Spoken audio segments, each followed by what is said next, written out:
So I recently upgraded all of the LED lights on my Ford F-250, this vehicle here. And so I ran into what they call the hyper flashing problem, right? That's probably why you clicked on this video. What that means, hyper flashing, just like it sounds, tick, tick, tick, tick, tick, you know, your blinker, instead of normal, tick, tick, tick, it goes fast, right? Tick, tick, tick, tick, tick. Well, I experienced something else with when I replaced my bulbs, and that was not only, so the left side was going hyper flashing, the right side was freezing, so it was just staying on, or I couldn't, you know, engage the blinker at all. And in fact, when I did try it, not only would it freeze, but there was an audible like sound coming from somewhere in beneath the dash. So I found out in doing some research. So let me take a step back. So there's a typical way to correct the hyper flashing. That's by using these. Okay, these are load equalizers, and it's about 15 bucks. You can pick that up at I got mine at O'Reilly. And it comes with 2 in a box, so it's $15. But the thing is, and I don't know, I could be wrong, I could be mistaken. I think you need one of these for each bulb or each LED that you're replacing. I could be wrong. I don't know if one works within the circuit or if 2 will fix the problem. But I didn't want to mess with that because I found an easier way, basically. And not to mention, when you do this, you have to worry about drilling, right? Because you got to tap this in, you got to drill this into your sidewall so it's grounded. You have to worry about wiring, you know, connectors, all that stuff. It's just extra stuff you got to do. Or you can buy what's called an electronic LED flasher. Okay, this is the original OEM flasher that I took out, but basically it's gonna look or say something like that. Okay, again, I picked that up at O'Reilly's for about $16. Okay, so about $1 more than these load equalizers. But again, I don't know how many of these I was necessarily going to need. So again, these are all the LED bulbs that I replaced. I've got more packages.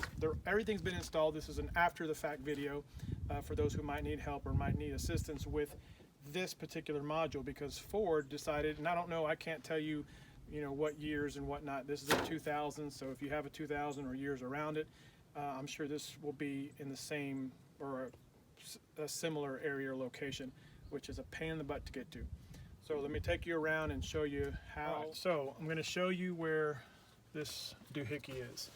I'm also going to take off this fuse panel covering, but it's not accessible from the fuse panel covering because there's basically a wall. There's basically a frame. Right here, let me show you. This frame here, okay, all of this.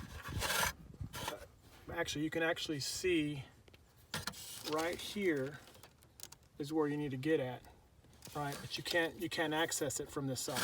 So I'm going to show you where you need to access it from.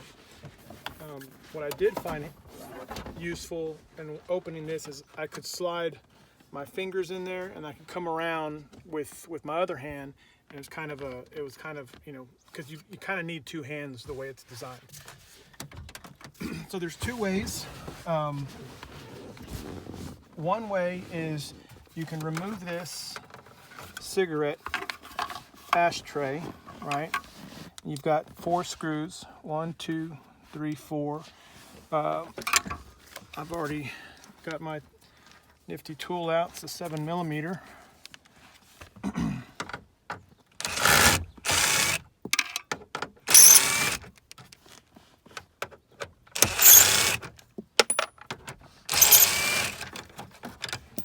Okay, and once you have that out, you can basically reach in, and you're going to have to kind of, it's going to be almost a blind feel for it because it's all the way back in there. Or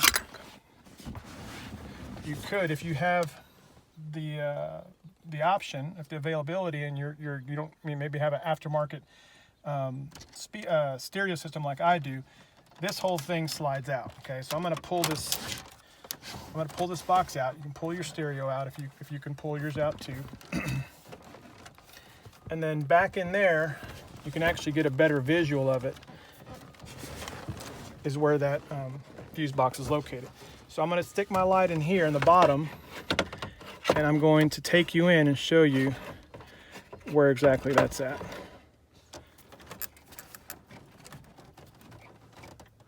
All right.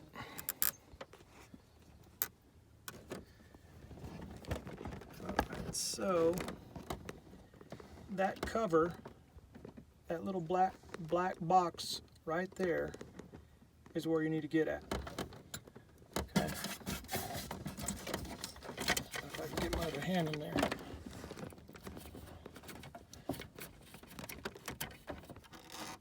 Okay. So I'm reaching in from the other side. So if you can see it, that's it. Now, what you have to do is you have to come in here and remove that black cover. So I'm going to remove it, but when I removed it, I didn't remove it properly, and I ended up snapping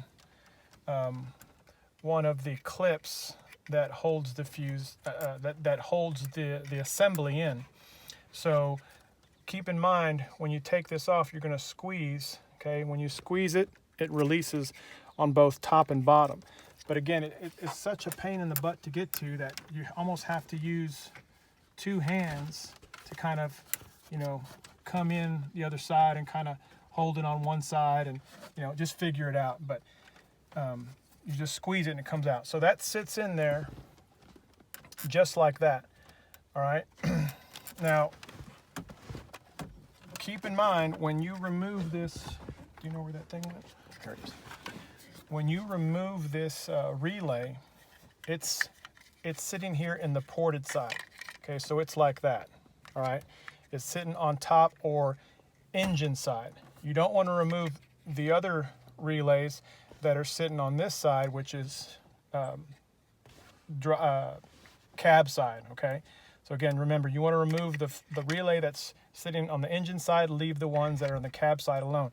I actually didn't know, and so I removed the cab side first, and it's actually two of them. There's two relays that are in there, and they're not easy to get out. You're going to have to try to wiggle it up and down, wiggle it in and out before you can get it out. So basically, once you get this out, plug the new one in, and there's only one way it can go in. Okay, you look at the pins. There's only one way it can go in. You're going to put that new one in, and your problem solved. You've got flashers that will flash normally and won't freeze up on you, and you'll be good to go. So that's the solution. Hopefully that was helpful to some of y'all. And I think it doesn't really matter, or I really don't know how many of vehicles. I saw a video. Actually, this is how I found out about it. It was a guy who did this on his Chevy. He replaced the relay on his Chevy, and his worked fine. So I figured, well, it's got to work on his Chevy, it's got to work on my Ford, right? So there you go. Hope you took something out of this video and it helped someone out.